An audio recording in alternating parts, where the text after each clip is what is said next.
It's the Elsa Kurt Show with Clay Novak. Conservative views on world news. Brought to you by The Wellness Company. Prepare for the unexpected. And Refuge Medical. And now, it's time for the show.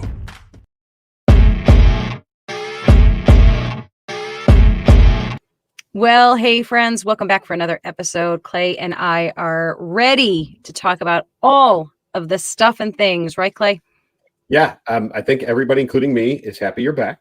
And, Thank you. And that you've made it through your first Florida hurricane and made it through safely. So we're obviously all very happy about that. Thank you. And that we will talk about the hurricane among all the other stuff right after this. Right after this.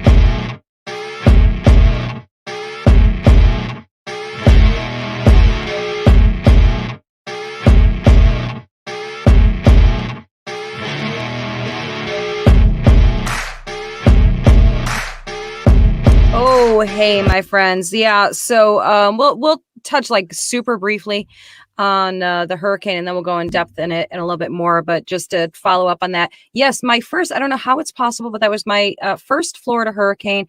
We were so fortunate to have gotten very little effects from it, high wind, some branches down and everything. So we were very fortunate, and we were just heartbroken and still are heartbroken for all of the people that have just lost so much. And of course, we have so many people still missing. It's just a devastating thing. So we're just super grateful that we did not, no stories to tell. And I'm happy to say that, very happy to say that. So. But before we get to all of that, let's kind of backtrack a little bit and go to the big topic. Now, I got to ask you, any surprises for you on this? Yeah, my biggest surprise is J.D. Vance is the best public speaker on either ticket. Yes. Period. Yes. He's better than President Trump. He's obviously better than your alter ego, and clearly displayed last night how much better he is than Governor Walz. Oh yeah. He was all night long. He was on it. I think there's maybe one little fumble, but in a 90-minute debate to have maybe one little fumble is extraordinary. Right. He was so very put together that it surprised me, and it wasn't. If you watch the difference, Walz was, every opportunity, scribbling notes. I don't think that I saw him take a single note, write a single thing. I might have missed it, but I didn't see it. And it was just clean, well-spoken, very articulate all night long. Like that amazed me. It really was exceptional. Yeah. Let's stick with him for a minute. Yeah, and I can echo that easily. So poised. I loved his calm, respectful demeanor. Everything about his presentation, the way he handled everything, the way he handled the fact checking, right? Beautiful. How about that? Beautiful. That was spectacular. He was, dare I say it, he was presidential. I honestly, I said this last night. He potentially put himself as the front runner for 2028. Yes. 90 minutes. Yeah. He is the heir apparent, clearly the heir apparent for the Republican Party. I can't imagine anybody else out there who is that put together. And oh, by the way, after he gets these 4 years of experience as the VP, like there is going to be nobody more qualified than him. But yes, he is that guy. He's what they want him to be, which is he is the next generation. He's younger. He's got all the tools. Yeah, very, very impressive. Yeah, super impressive. And I think that is for concerned Republicans. And it's realistic to be concerned. Trump is, how old is he? 77? 9, 8. Yeah, okay. Yeah, he's and sure, he's strong like bull, shows no signs of stopping or slowing down, but time is time. It is what it is. And there is always realities that someone in his age bracket, anything can happen. You need to be able to say, well, if God forbid, that happens while he's in office, at least we know the guy that's right behind him can handle the job, and we'll feel comfortable with him in that role and safe, which is like the biggest thing here, really. So that would be the question probably to the Kamala supporters, which, I say tongue in cheek because that's not a real thing. You guys look at, you're looking at Walz as the guy that, if God forbid something happened to the leader of the country, that's the guy you want running the show. Think long and hard about that. Yeah, there was a lot of, Shapiro regret last night. He was the other front runner that Right. Shapiro out of Pennsylvania was the other front runner for the ticket, and he is more put together than Walz. So, there was a lot of regret, buyer's remorse, whatever you want to call it, with Walz last night after it was over with. I can promise you that Democrats in the know were sitting there going, why this guy? Why, when we had Shapiro, was it this guy?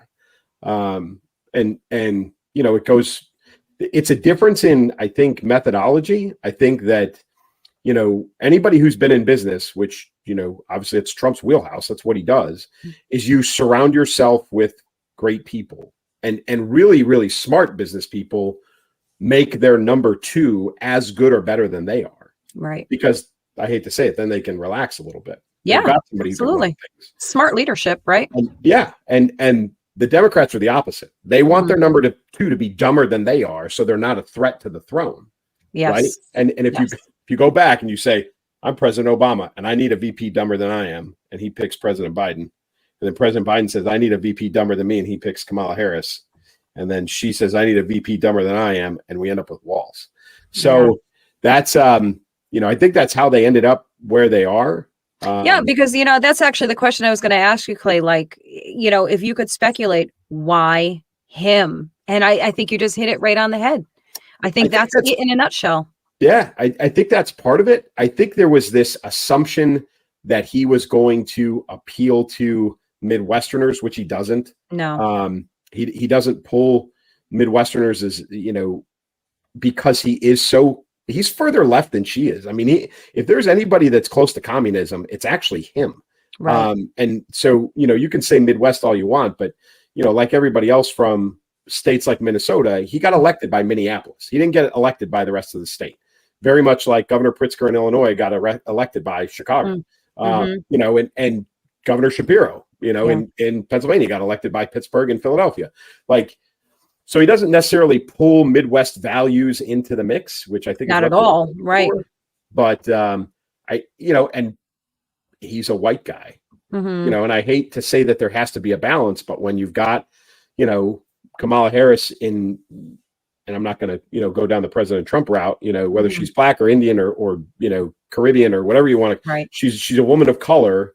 And I think they looked to balance the scales with a white guy. I just think they picked the wrong white guy. Just so they could appeal to everyone, right? In their mind.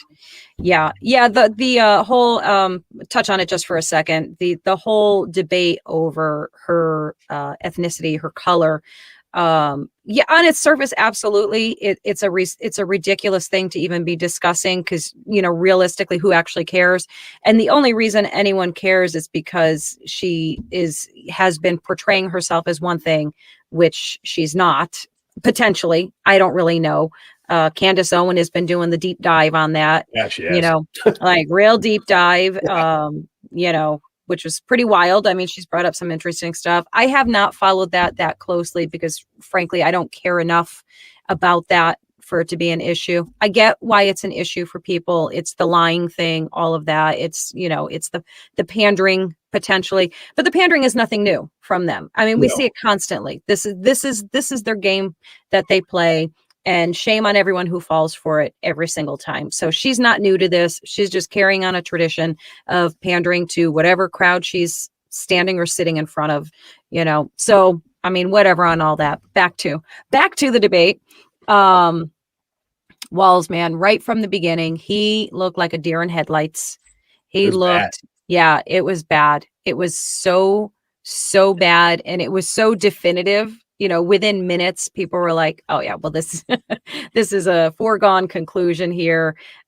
He tanked and Vance excelled probably even exceeded expectation for some people. You know, I don't know what everybody was expecting from him. I think anyone who has been following him and paying attention to him knows that this would have been the case. But you mentioned blunders before that Vance made, you know, maybe a slight misstep. I mean, want to talk about missteps?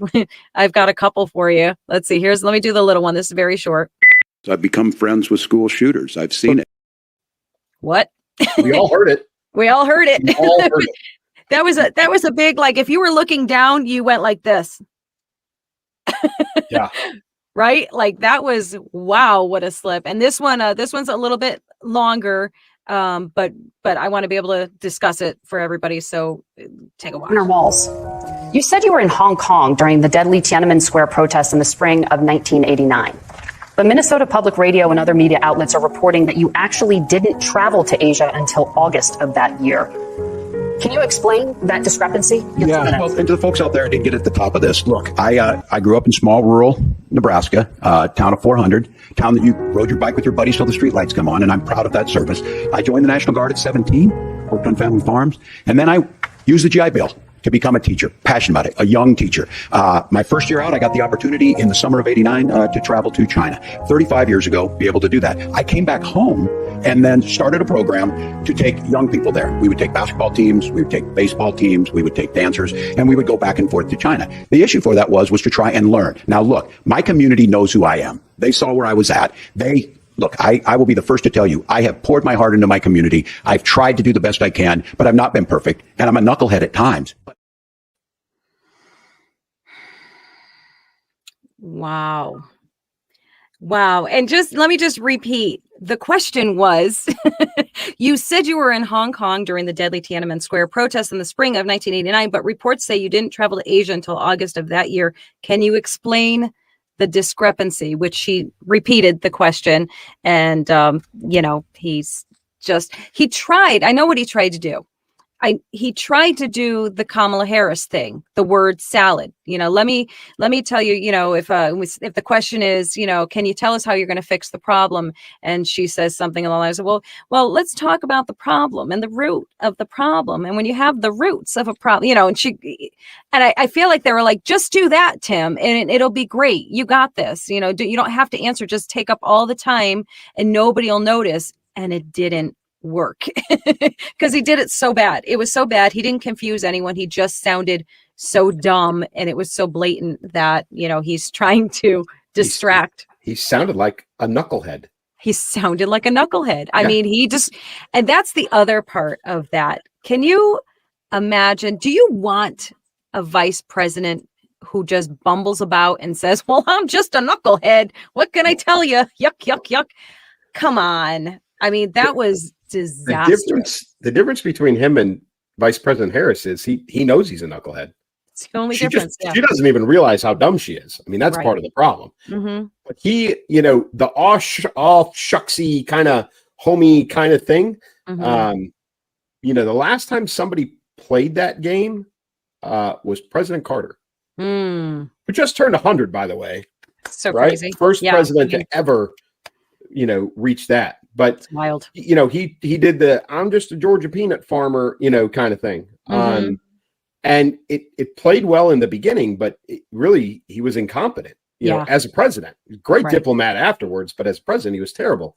And Walz tried the same trick. And he's, the reality is like you said, he was trying to talk his way to cover up, to sidestep a lie that he's been another lie that he's been calling. Another lie. Added to the list. But he's a glory hound. He's a glory seeking person. He wants the attention, and that's what drives all this. It's not him being a knucklehead. It's him, not having the ability to, deal with real life. Right. He was in China around that time, but not at that time. And for him, I think it bothers him that he missed it, which is like some weird FOMO thing, I guess. I don't know, but it's the same thing as, I went to combat. No, you didn't. No, you Everybody didn't. else did, but you didn't go. Right. It's those kinds of things that you just can't trust the guy. Yeah. And that right there, I'm just a knucklehead. Yeah, you are. And we can't have that wandering around the White House. Right. It doesn't work. Yeah, there's no winning on this for you, Tim, because if you're a knucklehead, nobody wants you with the important task of being the second in command. Absolutely not. And if you're not a knucklehead and you're just like, and I like that term. I think that fits perfectly. A glory hound. If that's what you are, nobody wants you because you're basically a coward. You want to be adjacent to the action and then claim that you were in the action, and then you get caught. And this is obviously a pattern.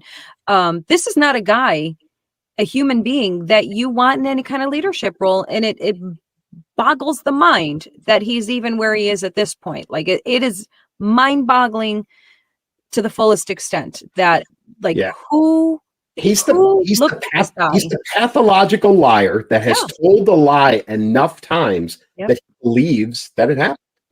He, in his brain somewhere, it has become and it's almost, the other thing that stuck out to me, and this is kind of in the same vein of the lie, is you notice they stopped calling it the Biden administration last night. Wow. I actually didn't even notice that. That's how successfully they did that on my end. Well, and JD Vance did it. Because he wanted her to own the problems, and he did it masterfully. And Walz jumped in on it, and they just calling it the Harris or Harris Biden administration, not Biden Harris. If I was President Biden, not that he's lucid at all or even awake or something that late at night, but he is. I know he's upset. There's a rumor going around right now that he is upset because Vice President Harris isn't giving him enough credit in her public appearances. So he's not getting the pat on the back. Right. Now, like in the debate, he basically got erased. I know that if somebody tells him that over his rice pudding at lunch, he's going to be pretty mad. But it goes along with the lying that, again, JD Vance started it. Yeah. But Walz jumped in on it. Like, that's the Harris administration. And what a dodo, really, what a knucklehead. We'll just use his term because that is the point. I would imagine that, they haven't really started doing it yet that I can tell, but it's going to become, they have to distance themselves from Biden because that's really the only way, I don't think she can't, but I would think that would be their tactic to try because you can't keep, hitching your wagon to him and his failed policies. I mean, Vance was calling him out left and right. And, so this was an opportunity it should have been, I would think, an opportunity for Walz. He should have said, well, Biden's policies, you know what I mean? And that would have been a moment to separate her, and he failed, he blew it. So that attempt by her to separate herself, you're right. That is the only tactic that leads to success is to say, I was a vice president, he was a president, the Biden policies, but she started with, when I get into office, I'm going to fix this. And from the first moment she said it, everybody's like, fix it now. Fix it now. Yep. That's already failed. But just for an attempt to continue that line, Walz should have been prepared to say, these are, President Biden's. He should have been deflecting, and he didn't. He missed it completely. Yeah, I think, so the interesting thing is where I think I fully believe, along with many other people, that Harris had the questions prior to the debate. I almost feel like he didn't get them because he didn't hit any of the points. I mean, he tried, certainly. I think when, he's looking down at his notes, he's getting his little bullet points in. But he was so easy to rattle and lead, like a puppy, basically. And I think Vance is so profoundly smart that he disarmed him. I think they anticipated a combative Vance for him to be kind of cutthroat and vicious. And he was, but low key, you know what I mean? Like it wasn't overt. It was just kill him with kindness and facts, basically. Yeah. And there was a lot of bipartisan, hey, we both agree conceptually. Like Vance did it a lot, and he was very, kind of all embracing, we both agree that this is an issue. We both agree that this needs to be fixed. We disagree on how to fix it. Right. He didn't give Walsh any space. You know what I mean? Like, yeah, only when it got down to the absolute details, and truthfully, he had the details. You know, he quoted, Vance quoted the Minnesota abortion law to the letter. Yeah. And Walsh was like, that's not what it says.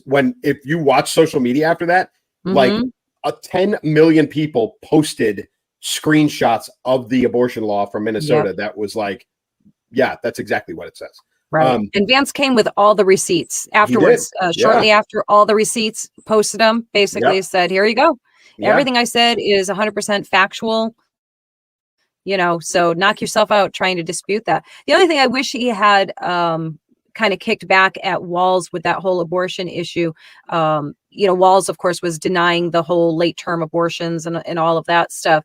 And there is a clip, and if I still have it, I'll put it up here. And my record is so pro-choice, Nancy Pelosi asked me if I should tone it down. I stand with Planned Parenthood, and we won.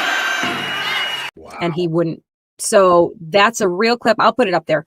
I really wish that Vance had, pulled that out of the arsenal, because that's a, pretty stellar, because he's trying to kind of downplay his hyper creepy pro-abortionness. Yeah, that was I think what Vance went in with, because, Walsh used the typical, it's almost like the State of the Union tactic, where they pull the name out of history and say, right.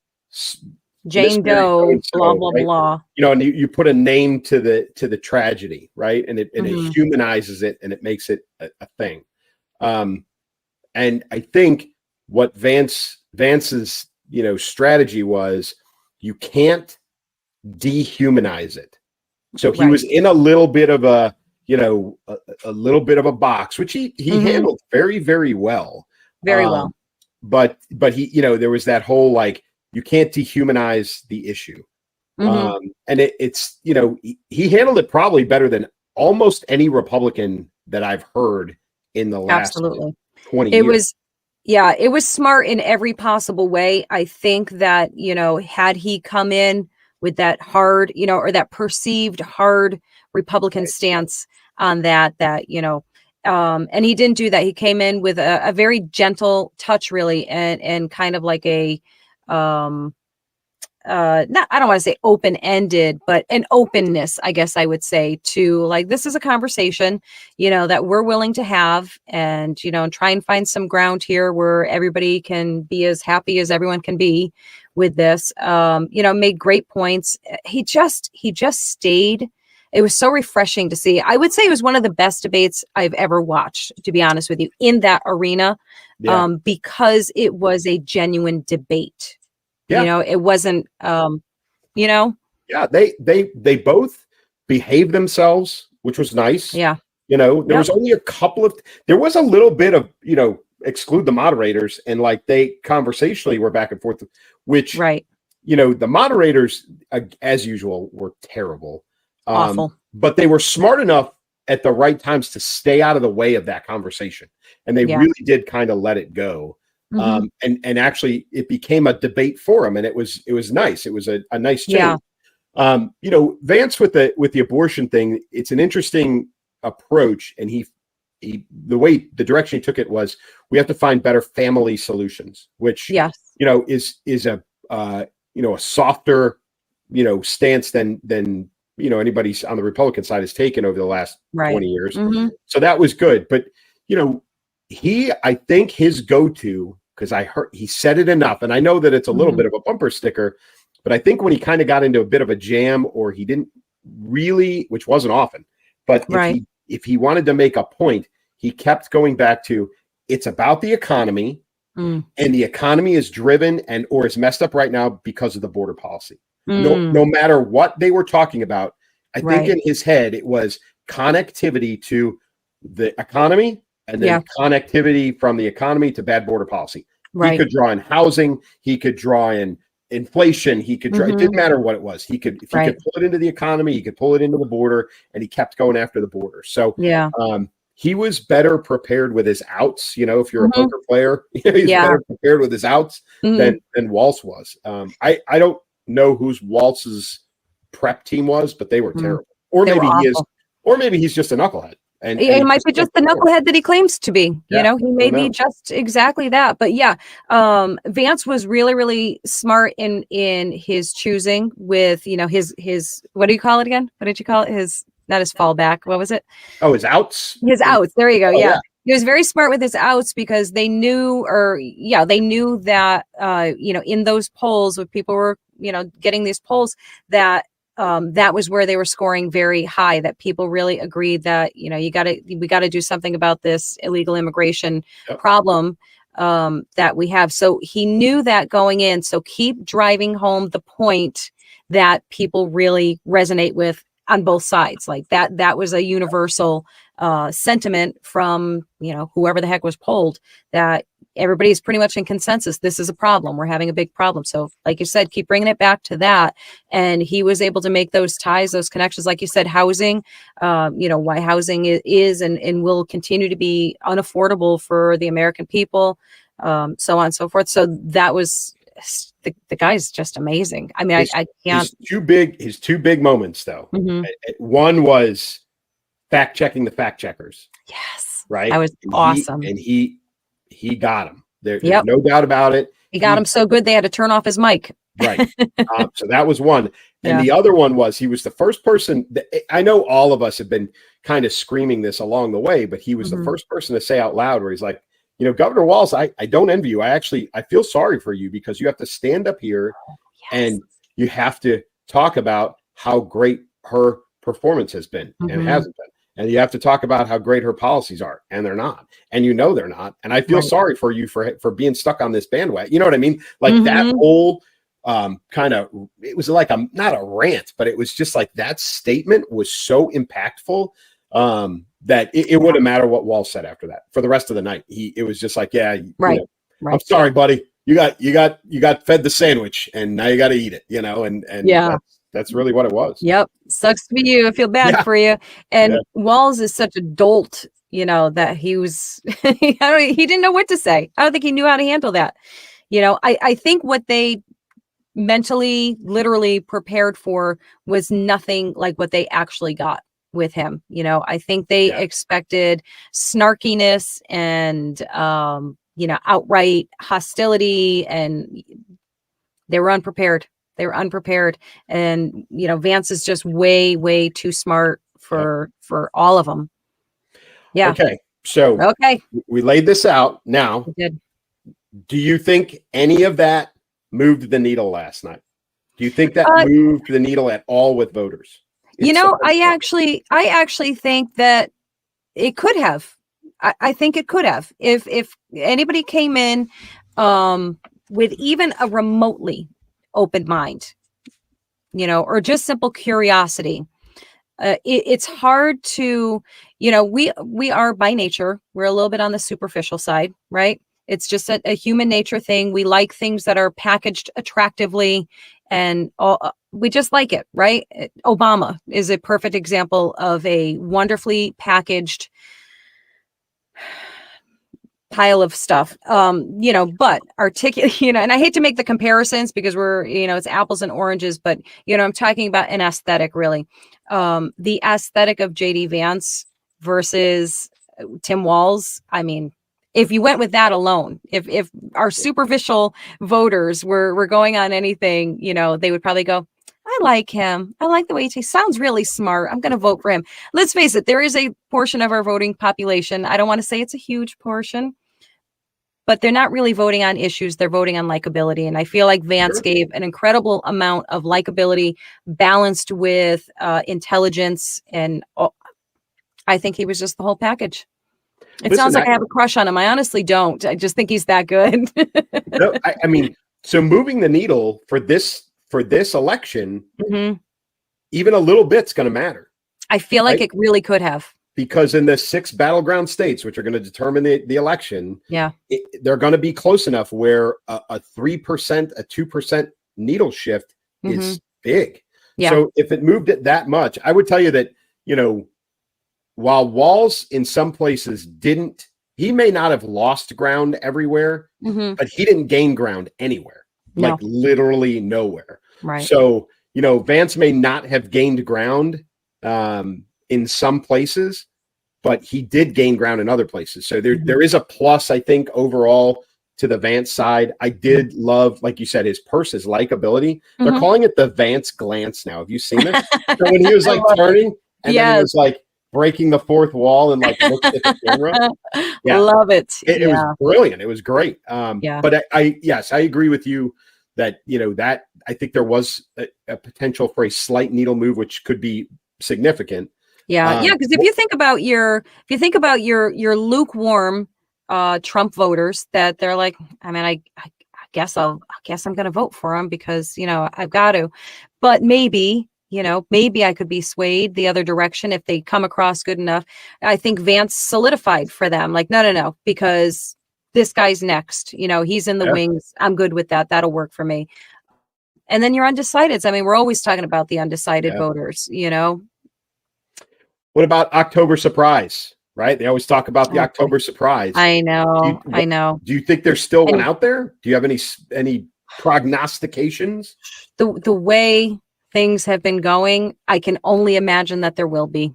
Right? I mean, I really actually hope not. I would like for us to be done with surprises and shocks, especially in light of, everything that's been going on with Trump, all these attempts, that's my mind. That's like the first place it goes to, that it just gives me anxiety.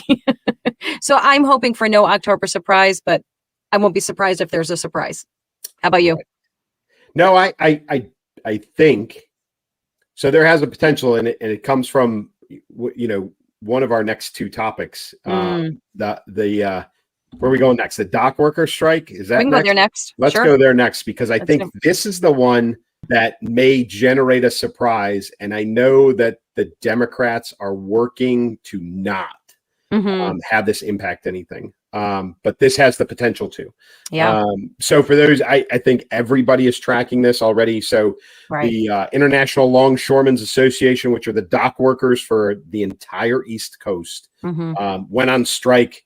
What is it? 36 hours ago now, give or take a little bit. Monday night at midnight. Yep. Or Tuesday night. Tuesday, right? Yeah. Whatever it was. So the impact of that, if you don't know what a longshoreman is or a dock worker, is that every container load, everything that comes in and out of the ports from Maine to Texas has stopped.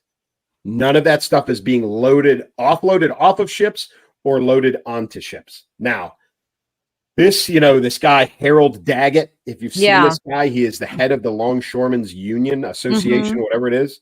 This guy is a mafia criminal. Right. He has said, out loud that he is using this to get what they want, and he doesn't care. It is really extortion to an extent, right? Yeah. And what they're asking for, the two biggest things that they're asking for, one is over the next 6 years, a 77% pay raise, understanding that the lowest paid dock worker in the Longshoremen's Union starts at $81,000 a year. Wow. Okay. Wow. So starts at 81,000. Some of these guys are up over 200K with overtime and those sorts of things. So they're asking for 77 total percent over 6 years. And they're asking for, one of their negotiating points is no more technology on the docks. So they don't want automated cranes. They don't want any of that stuff because they want the work, right? Yeah. So no automation, massive pay raise, right? That's what they're asking for. And like I said, the Democrats, and I said this because I wrote a piece on this before the strike happened. One, Pistol Pete, the transportation secretary, is MIA as usual. What a surprise. What a surprise. But so what the timing of this is, most people are not going to feel the impact of this before the election. So the administration is going to allow the dock workers to strike because they can't, the Teamsters were like, hey, we're not endorsing anybody. They can't afford to lose another union endorsement. Yeah. Right. So they can't get in the middle of this. Kamala Harris has already sided with the dock workers. Yes. Yeah. And they're hoping that the economic impact of this doesn't come until after the election. After the election, they don't care. They don't care. No, not at all. Either they've won or they've lost, and they don't give a crap. Yeah. So This has the potential to be the October surprise if it swings in a significant direction against the Democrats. If the impact is felt, this could be the absolute crushing blow to Kamala Harris. Yeah, it's really interesting to me. So this Daggett, he endorsed President Biden, but then he got mad at them as the strike drew closer. He made, by the way, he makes $728,000 last year as union president, plus another $173,000 as president emeritus. Is that how you say that? Of New Jersey local. So I think it's making the big bucks there. So he's not hurting at all. And he has donated, or the Dockworkers Union has donated more than $1.6 million to Democrats under this guy. So this is just wild to me. I mean, if this ends up backfiring against them, against her, really, that could be pretty wild. That could be pretty wild. Yeah. So for the average consumer, what you're not going to see right away, although it's already there's a little bit of panic buying started, and I'm not going to be. I don't want to be the person to make this worse, but there is some COVID toilet paper panic buying already starting. Yeah. I believe it. I believe it. American produced, goods are fine. We're not going to have a shortage, including perishables. So if it's U.S. grown perishables, we're fine. Right. Yeah. Coming in, you're going to see a shortage of bananas. You're going to see a shortage of coffee beans. You're going to see a shortage of those kinds of things. Right now, can they move it all to the West Coast? Possibly. Is there going to be some loss of product, on its way? Probably.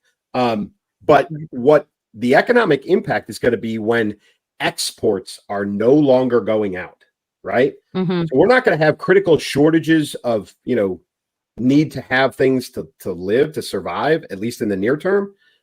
But our agriculture, the wheat, the corn, the soybeans, all that stuff that gets exported, if it doesn't go out and it goes bad, oh, by the way, it's harvest time for those of you that don't understand how that works, right?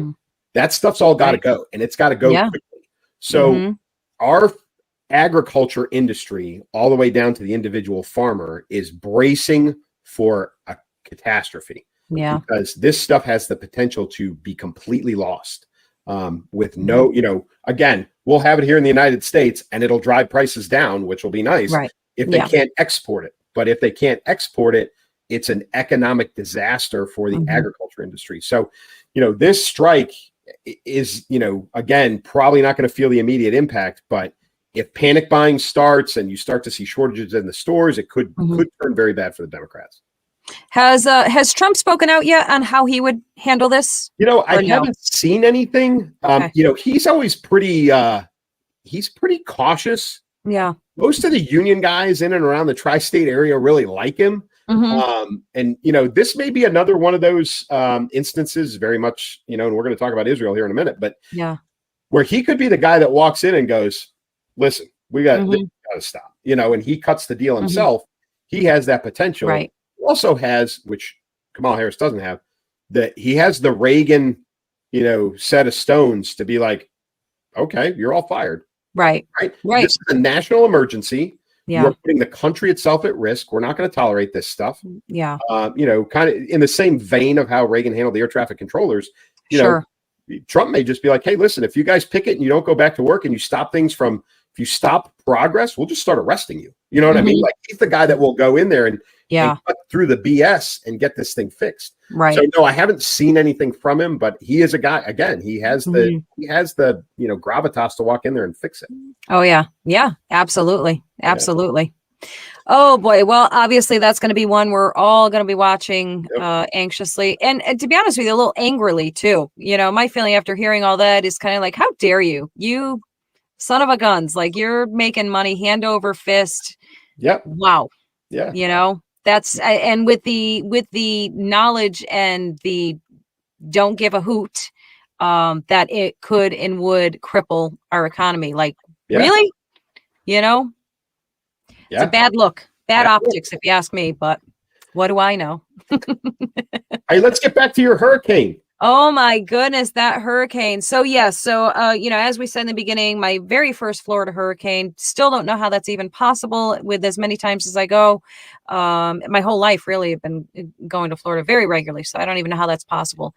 But just wow, heartbreaking. I actually hesitated to even post anything after, you know, people were asking how we fared and everything. So we were on what they call the dirty side of the hurricane. So we were actually expecting a lot of damage. We were just anticipating it. They did all they have a farm. I've mentioned that many times, I'm sure. Farm and horses and you know, all that. So yeah, I mean, they made all as you should, made all the preparations, and we were just incredibly fortunate that it was totally fine. But so many areas did not fare as well at all. That's like totally an understatement. As we're talking, just some pictures from various areas. I mean, this is just so sad. People have lost everything. There's still people missing. Yeah. I heard, and Clay, correct me on this. I thought it was a lot higher, but the number I keep seeing is that right now between 150 and 170 confirmed dead. And I actually thought it was not that that's not bad enough, but I actually thought it was higher than that. Have you heard different numbers? No, I heard 160. Okay. So I think we're in the same. Obviously, we're in the same wheelhouse, but okay. it's yeah, I mean, that's confirmed. You know, Yeah. I don't know what the missing number is. Like you said, there are Right. a number of people still missing. So that number is going to continue to climb. Yeah. You know, so this stretched obviously up the Gulf Coast Mhm. and then into Georgia and then into the Western Carolinas, which got Yeah. smashed. Smashed. And so, you know, you've got all of the normal things that come with this type of, you know, natural disaster. Yeah. You've got the flooding, you've got the loss of power, you have the no cell phones, you have the loss of property, you know, all of that. Yeah. And then obviously the death toll rising, people missing, those sorts of things. And Right. the states are doing everything that they can as fast Yeah. as they can in reality. You know, so something to understand about the National Guard is like when there's a hurricane that rolls through Georgia, while the Georgia National Guard does respond in some sort, most of the members of the Georgia National Guard have been impacted by the disaster itself. So they Sure. don't get called, right? So they're looking for help from Kansas states, and Missouri and you know, Ohio and those kind of Mhm. places. Right. So, you know, you've got that, and that takes a little bit. It takes a little bit of time. You've got some, you know, stuff that's got to happen. I know there are people with civilian helicopters that have been flying crazy operations to try and rescue people, to Wow. provide relief, you know, food and water and first aid and those kinds of things. I know they just today I saw pushed 1,000 troops out of what used to be Fort Bragg, now Fort Liberty, which is in Fayetteville, North Carolina, to the Western Carolinas to help out there, which my guess is you got a heavy medical and a heavy aviation element that's going out there to do all those kinds of things. But I mean, this is horrific because these are parts of the country that don't deal with hurricanes. Right. The Western Carolinas, I've been in the eastern part of the Carolinas when hurricanes have rolled through, and those people know what they're doing, right? Yep. Get to the other side of the mountains, and they don't deal with this. No. So parts of Georgia, same thing. This is it's compounded by, you know, people not being prepared for this because it's not a thing. Sure.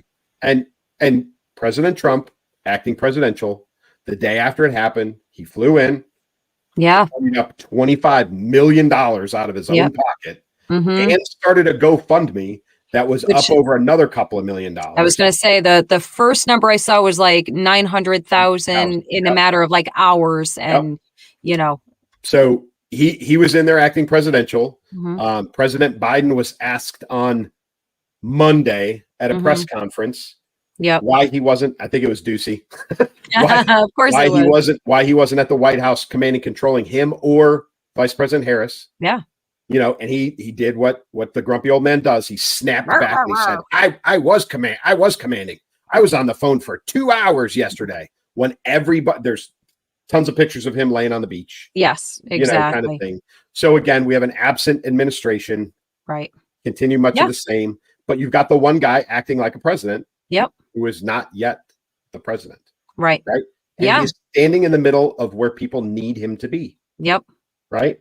Yeah, and you still have your Trump haters that all they see that and all they say is it's a photo op. Really, no, the photo op is Kamala Harris with her head in her hand, for taking a picture and pretending like she's, working, concentrating really hard. No, it looks like it looks like you're bored. Like whoever said that's the picture is an idiot. Did you see that as soon as that picture came out, somebody was like, hey, you have to plug the cord into the phone. And oh, by the way, there's no writing on that paper. So total staged photo op. Total stage, yeah. Yeah, it's just exactly what happened when she went to visit the border. Same thing, you know.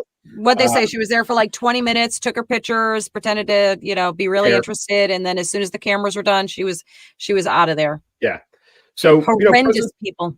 Yeah, President Trump down there, and listen, he's not down there slinging cinder blocks, helping people dig out of their house. Right. Nobody, if people expect that from him, they're expecting too much. They're expecting too much regardless. So it's silly. He's down there, he's walking around, he pulled out the checkbook, wrote the check. But he was at least there, and he's not the president. Right. Like, he's not even in any office of any kind. Right. Right. And there were people upset because, especially right there in Georgia, they were paying deference to him as if he was the president. Mm-hmm. And there are people who are really upset about it. And it's like, well, listen, the real president's not coming down here. So why don't we give it to the guy who is? Yeah, absolutely. Yes. Yeah. These are major events that, I would think have to be affecting undecided voters. Sure. It has to be. Maybe even some of the decided voters who said, I'm voting for, maybe flip them over. But, and it's just truly, again, the word of the night for me, baffling. Yeah. Like you are running for president, talking about Kamala, you are running for president. You're tasked with getting voters to vote for you. You should be showing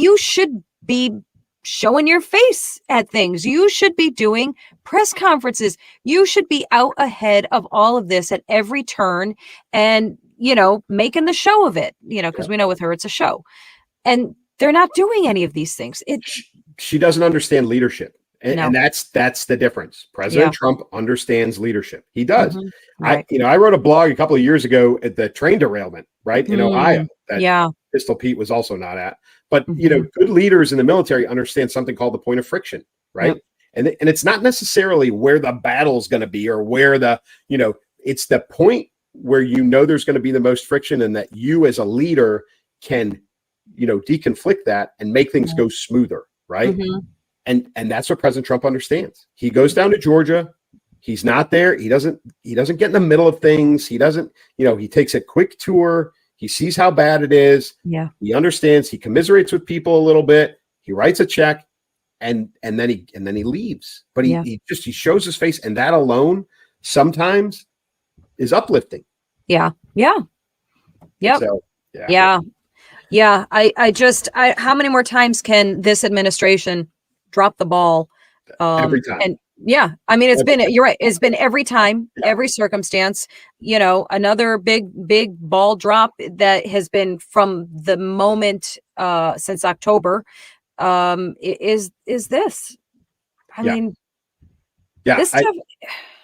So, expanding their offensive for those that aren't tracking. So obviously they've been fighting Hamas, in the occupied territories inside of Israel itself. So Gaza, West Bank, etc.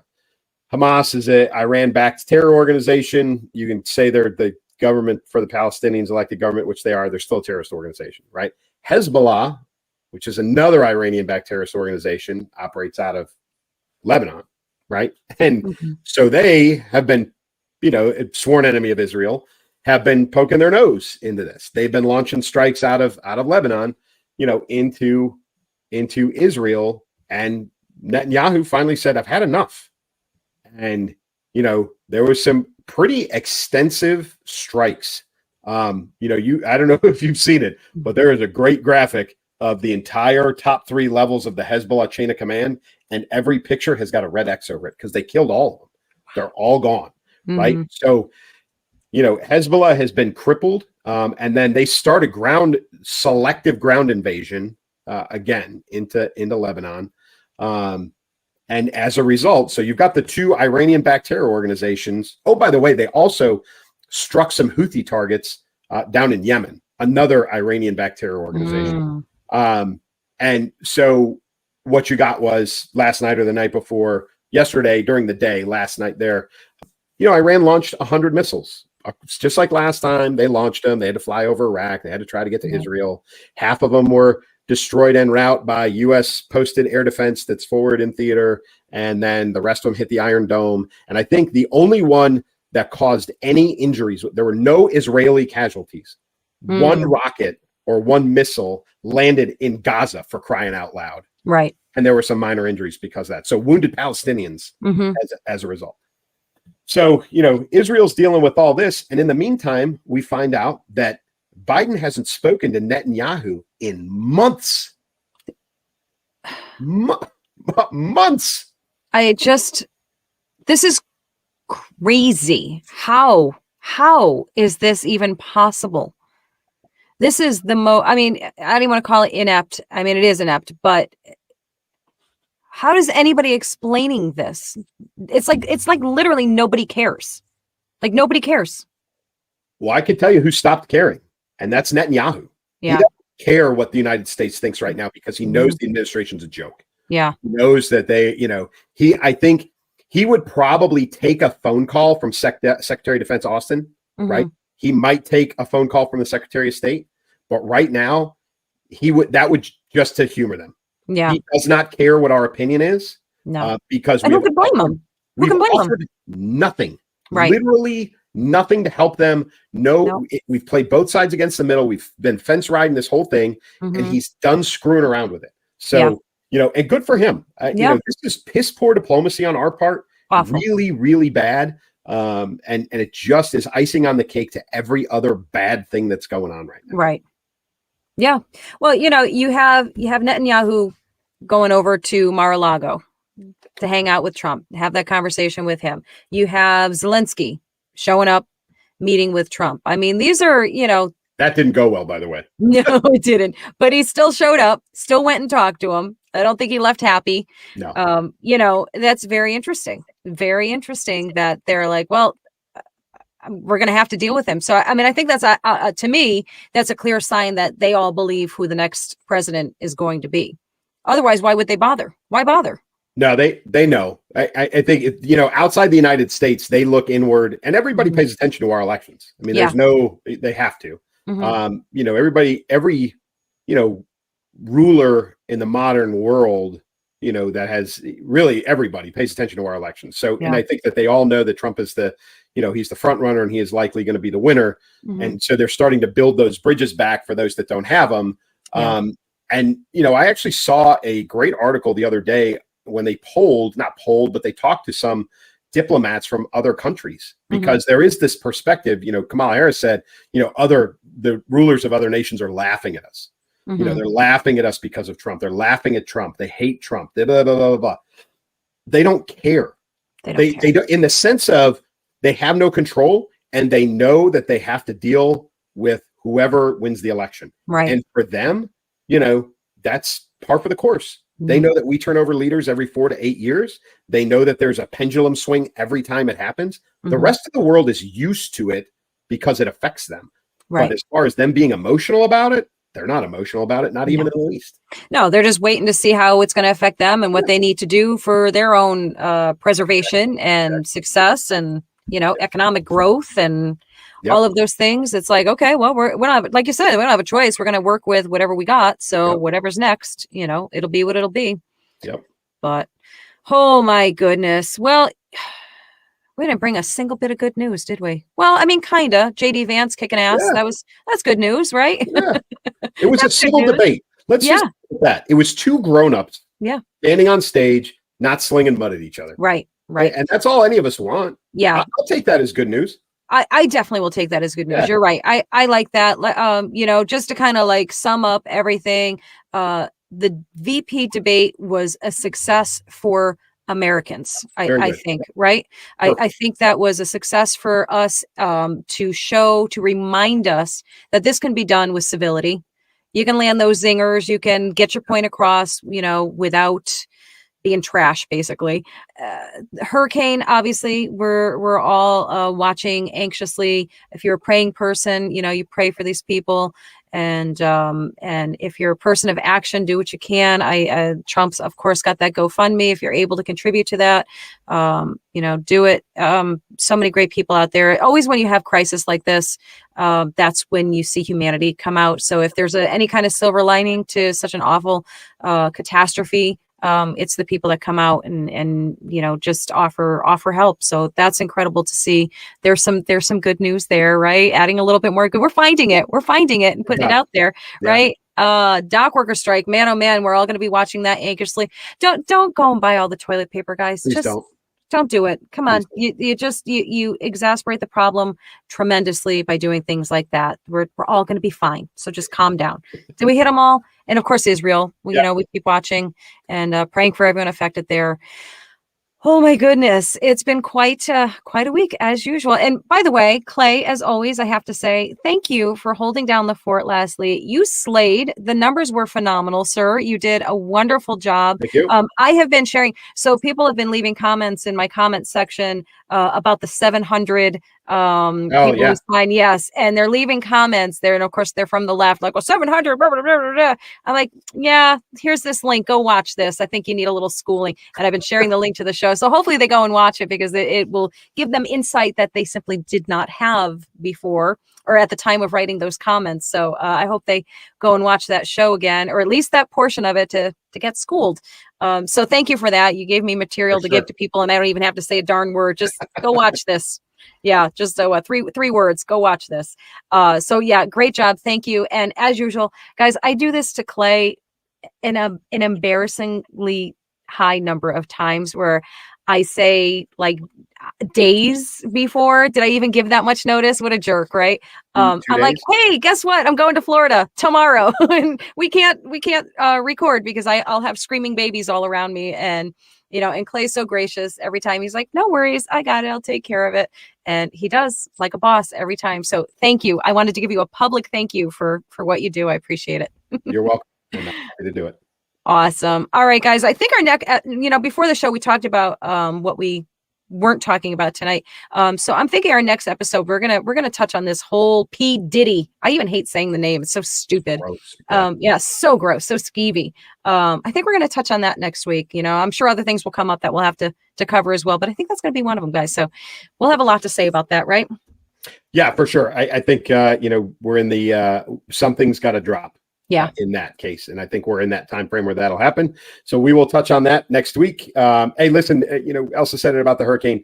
If you can give money, please give money. If you can give goods, donate goods, please do that. If you can donate your time and you're available, please do that. Whatever you can give is definitely appreciated. For those of you that don't deal with that sort of stuff, I would recommend you maybe live a little bit better prepared. Yeah. I advise everybody of that. But regardless of everything else from me, as always, we will see you next week and keep moving, keep shooting.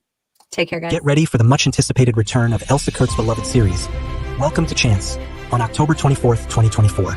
Set in coastal New England, this small town saga captivates with its intricate tales of life and love. Follow the intertwined lives of 5 unique families as they navigate the complexities of their picturesque community. Experience the charm and drama of Chance, where every character has a story that tugs at your heart. Whether you're a returning fan or a newcomer, there's something for everyone to enjoy and connect with. Pre-order your copy now and immerse yourself in the enchanting world that Elsa Kurt masterfully brings to life. Don't miss the opportunity to fall in love all over again with the unforgettable stories of Welcome to Chance. Combat veteran Terry Davis traded a life of adventure and violence for the quiet of the Midwest prairie. But when he catches wind of a potential terror threat to the country he swore to protect as a young man, his instincts make it impossible to stay on the sidelines. Dusting off his years of training and experience and his guts to protect himself, his loved ones, and his nation, the aging warrior winds up in Tampa, making friends and meeting enemies along the way. As the threat slowly takes shape and reveals itself, Terry relies on the smarts and skills that kept him alive through years of combat. Yet the threat is much bigger than he realized, and he's not sure who he can trust. The one thing he knows for sure is that if he wants to stay alive, he needs to keep moving, keep shooting,